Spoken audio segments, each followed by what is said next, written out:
And now, the best 60-ish seconds of your week. And as we arrive at Christmas weekend, the news is dominated by politics this past week. Specifically, the Colorado Supreme Court ruling that Donald Trump is ineligible to have his name placed on the Republican primary ballot there. Now, let's face it, folks, this is a dangerous case and a dangerous precedent for a whole lot of reasons. There are a multitude of problems with this particular case, beginning with the question of whether or not the 14th Amendment and the particular provisions that they relied on apply to the President of the United States. And the plain language of the constitutional provision would seem to suggest that it does not. And there are a lot of legal scholars that say so as well. But equally or more important is the fact that there was no due process afforded to President Trump. You know, we hear all about nobody's above the law. Well, nobody's beneath it either. And so when you deny due process, you take away a fundamental underpinning of American law, jurisprudence, and justice. And I'll make a brief prediction here at the season when we all start to make predictions. The United States Supreme Court will take this case up and will overturn it. It's simply a bad decision on a lot of different levels. And Karl Rove had an interesting piece in the Wall Street Journal this week where he hearkened back to Lucius Lamar, somebody nobody really has ever heard of, when the Democrats took control of the Congress in 1874, right after the 14th Amendment. Here sat this Confederate general.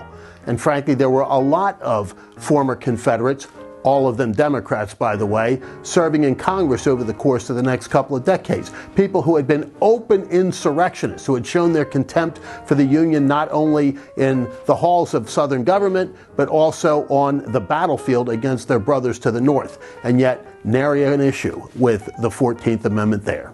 Politically, the Colorado Supreme Court decision caused even NBC, hardly a harbinger of right-wing thought, to say this is a gift to the Trump campaign. I mean, you've seen each and every time that President Trump has been indicted or some legal action taken against him, his popularity ticks upward. And so I think people are going to be really, really frustrated and really angry with this decision because ultimately it's a form of disenfranchisement. We hear all about voting rights.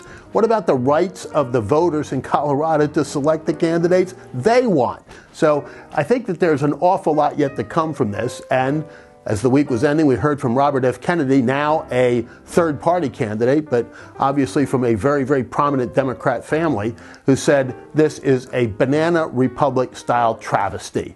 He said it pretty well. You can pick up on it wherever you can find it. Meanwhile, the southern border remains a sieve, and we reach record numbers of illegal immigrants crossing the border, almost 13,000. Think about that in a single day. That's a small city. 13,000 people in a single day coming across the border illegally. You know, Barack Obama's Homeland Security Secretary told us that 1,000 a day would constitute a crisis. So certainly we have one now. And even people like John Fetterman, senator from my own state on the Democratic side, says we've got a real problem there that we've got to fix.